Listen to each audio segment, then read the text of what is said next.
we do want to get into the top 10 places around Central Indiana to get a bourbon. Yeah. And because you go all around and you drink bourbon places. And I mean, I won't say I know a ton, but I know a few. I have a few hidden gems in there. So we're going to put them in no particular order. Yeah. So in no particular order, we're just going to talk about a few. I mean, the easiest one for me is down on Mass Ave, and it's the Exchange. Yeah.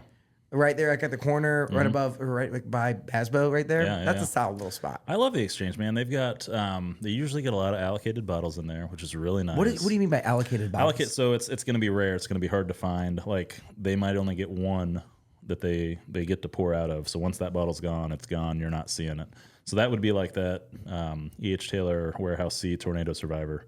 So they're only going to get one bottle of that, and it's so the secondary on that might be $800,000, $1,500 or whatever it is, and then so if you go in there, and they usually have it pretty reasonably priced. Go in there, you get a pour. That might be the only pour you get. You're never going to see it again. Dang. Okay, so what would you say one of your top picks of places to get? So I mean, I love, if we're staying Central Indiana. I mean, I was just there on Saturday, 1933. Again, they've got great allocations. It does sound like we're St. Elmo homers. Well, I will say this. Okay, I can't help it. I can't help it. Well, at first, I mean, I was like a broke college kid not that long ago. I didn't have the budget to go there. And so now, I have a couple dollars to spend. Yeah. And I will say, like, until you actually go and hang out and talk to the people, you think they're pretentious. Oh, yeah. And I told them that today. I was like, from the outside looking in, you think that it's like super fancy and they just think they're better than you. And then you go in and start talking to people and you're like, oh, you're just people. So you're so down to earth, so nice. Yeah, all the team that works there, they're incredible. So this is not just like let's gas up St. Elmo, but like go in there with an open mind. And like I truly believe like they get I wouldn't say a bad rap. They just get the like stereotype that they're just very uppity, and they're not. They're very, very down to earth. So specifically the north side one. So the up in Fishers. So prime rib sandwich all day long. Oh, at Harry Nizzi's? No. I'm talking the 1933 lounge. Oh, the 1933 up in Fishers. Up in Fishers.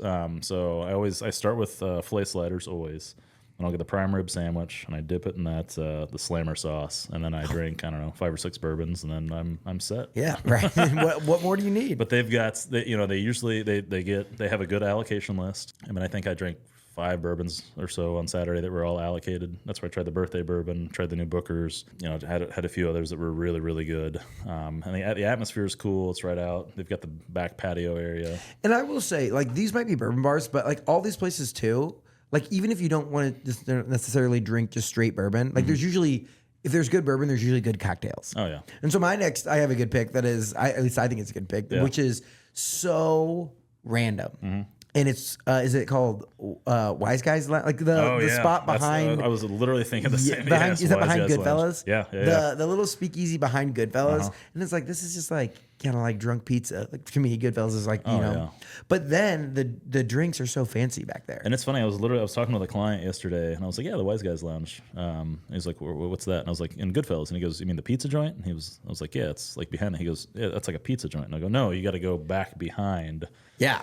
And it's phenomenal. Check it out back there. Yeah, and there's I'm spacing on the guy's name now, but there's a bartender back there, and he's just so fun to watch. And they're like smoking the drinks and stuff too. Oh, they're doing crazy. So much, and there's always like wedding parties, or like me and my girlfriend will go and we'll just sit at the bar, and we'll do the what's the peanut butter tequila shots. Oh. Peanut butter tequila. Well, we're gonna have to go, and I'm gonna introduce you to some peanut butter and tequila shots. Okay, it's fantastic. But so we'll do a couple of those, and I'll get a couple bourbons, and we just watch. And it usually goes in waves. So there's like a wedding party or a bachelorette party or something. So it'll be like 10 people that roll in, cocktails. So they're making the cocktails, they're making the drinks, smoking, they're doing all this other stuff, and then getting them out, and the people go out, and then next half an hour they kind of flush out, and then the next group of people. The next wave comes in. It's so much fun. But yeah, they've got. One of the reasons why that's such a good bar too, talking about allocations, because they've got all these stores in Kentucky and all around. Yeah, because were they founded in Louisville? I believe so. Either Louisville or Lexington. One of the two. So they've got a couple stores there, so they can use that power to kind of bring those allocations here. So they've got. I mean, if they've got all the Pappy Van Winkles, they've got all the Wellers, they've got basically anything that's allocated, and they're bringing it here, which is really fun. So if you want to go out and have a good time and you don't mind spending a little bit of money, I mean, you can have a fantastic time there. Where else would you say? I tell you what, man, Oakmont. Oh, Big fan of the Oakmont. Okay. So I was in there actually last weekend. Last weekend, went in Friday. Just had a couple nice pours. Just sat at the bar. Sometimes I'll just sit there by myself and just kind of see what they get in. Once you kind of get in the game, you kind of know when the drops are coming. So you know what restaurants get what. So you're on the inside. You know the truck comes. You can kind of position yourself and say, "Hey, what do you got in the back there? I know what you got." So you can kind of do that and have a few nice pours. They've got some really good burgers, really good food. So yeah, the Oakwood's it's not, and again, good cocktails there as well. Great cocktails. Okay, I love that. If you're not drinking bourbon, what are you drinking? Ooh, barkeep vodka. I should put that plug out there. No, if I'm not drinking bourbon, water. You know, Or do you get like a specific cocktail or like a beer guy? I'm hard. It's hard for me to drink beer. I'm like a one and done on beer. Really? I mean, it just reminds me of college. But I have one and it bloats me. Like Okay, I can't do the carbonation. It's funny though because I judge the Devour cocktail contest every year. So, but it's a lot of fun because I'm a very good source of, like, I'm not biased in any way. Either you like it or I don't. So I don't know. It's hard with there was some vodka and tequila cocktails that I really liked. I mean, if I like a good espresso martini, those things just 3 beans. Come on. Yeah, I guess okay. Those aren't too bad. Yeah, I mean, I'm not gonna say no. Those get the job done. I have a good bourbon bar. Yeah. Up on the north side. I think it's actually in Carmel. So I like that. The Broken Barrel Cocktail Bar. They've got a bunch of good drinks in there. Yeah. I mean, a huge selection. Like, it's a crazy cool selection. I'm gonna say Union 50 if we're going my next. Again, these are all places I've been within the past 2 weeks. So I'll go. Yeah, Union 50 is like, I mean, I've never been, but I've heard good things. Oh man, you got to go. It's they've got this massive long bar, and it's I always like to go there, and I just kind of look up and I'm like, what do you guys have? Because they always have something that I'm not expecting, which is always fun. What was there this past time? They had a couple Willet Purple Tops. So I don't it's even like know what that means, but it sounds good. Yeah, it's like these 8-9 year Willets. Then they had a couple single barrels.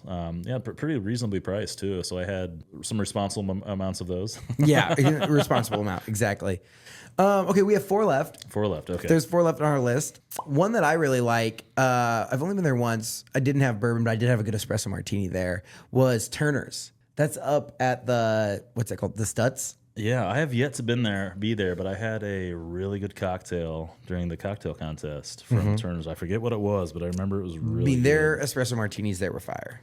I was a big fan. And I think they're a Sam's. I think they're a Sam's restaurant. Sam's? Oh, okay. I'm pretty sure. Speaking of Sam's, we're just going to carry this right into it. Yeah. Half Liter in Broad Ripple. Half Liter's got a bourbon selection? Half Liter has an insane bourbon selection. Really? An insane bourbon selection. They just had the E.H. Taylor Barrel Proof Rye drop. I think it might have been this week. So again, maybe it was last week. I love that you're in on that. Like, yeah, Half Liter's got the drop. Yeah, they've got the drop. So they've got, they always have a really good, so there's a Buffalo Trace Antique Collection from Buffalo Trace. You know, it's all these, $1,000 plus bottles. So I went in there for a Christmas party. It was like last November, and they had them all out, and they weren't supposed to release them yet, but they had them, and I was like, you guys are opening all those because I'm gonna drink them all. Yeah.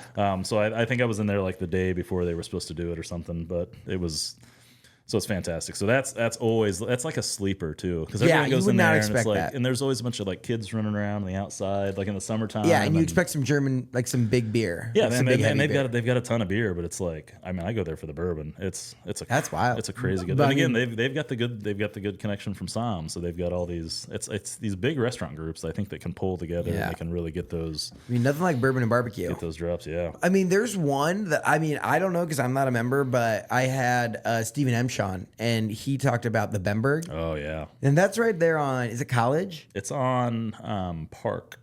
It's like Park and between Mass Ave and there's another little side street there. Yeah, but it's like a private club. That's like one of those like little members on like you. Have you been in there? Yeah, you walk by it and you really don't. Are you know. a member? I'm not. Oh, I've got friends that are members. Okay, though, and you were in there. Pretty good selection. Yeah, they've got a really good. Again, they've got a lot of those Willets. They've got, and I think Cunningham could. They've got enough power. I think they could get a lot of really good bourbons. I just don't think. Is it by Cunningham? It's a Cunningham. It's a Cunningham. I don't know if a restaurant or it's not really a restaurant. It's their property or whatever. Yeah, it's a Cunningham property. So do they have food there? Or is it just? It's like little apps and stuff like that. So little table. Well, if food. anyone has a private club and want to let me hang out with them sometime, I think we can probably. yeah. I mean, if anyone from a fancy private club wants to let Nate drink some bourbon, let me know. What do you got? I went to Agave and Rye. Oh, I had these killer tacos. I don't know what.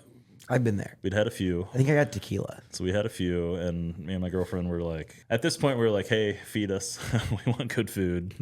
And so he's like, I got you. So I don't know what he brought us out. It was 3 of the most amazing tacos I've ever had. But they had, again, talking about allocations, they just had really crazy allocations, nice bottles, really good pricing. And so we just sat there and drank just enough. Yeah, you drink a very responsible amount. Just enough. I love that. The one place that I've been meaning to get that I know you put on the list, Commission Row. Yeah. Have you been in there? I still haven't. Dude, I haven't either, but lots of people that I've talked to have said like this is a space to get a really nice cocktail before a Pacers game. Because they've got the, what's the bar in the basement called? It's Mel's Lounge. Wow. Melvin Simon. Co-founded the largest shopping mall company in the United States, the Simon Property Group. So yeah, because they have like 3 Commission Row, Mel's, and then an event center on the top. I'm pretty sure. So I think it's like 3 things, which is pretty. That might be a cool spot to like. That'd be a really cool spot to go. And have like a big event there. That'd be dope. Yeah. Yeah, that's on the list to go check out this Pacer season for sure. Those are 10 pretty sweet spots, I would say. Yeah. I think Half Liter was the biggest surprise to me. Right, so you had 1933 Oakmont, Turner's, The Exchange, Wise Guys, Commission Row, Union 50, Half Liter, Agave and Rye, the Bemberg, it's members only, unless they want to let me in, and then Wolfie's with Broken Barrel up on the north side. Yeah. Those are 10 great spots to grab a beverage.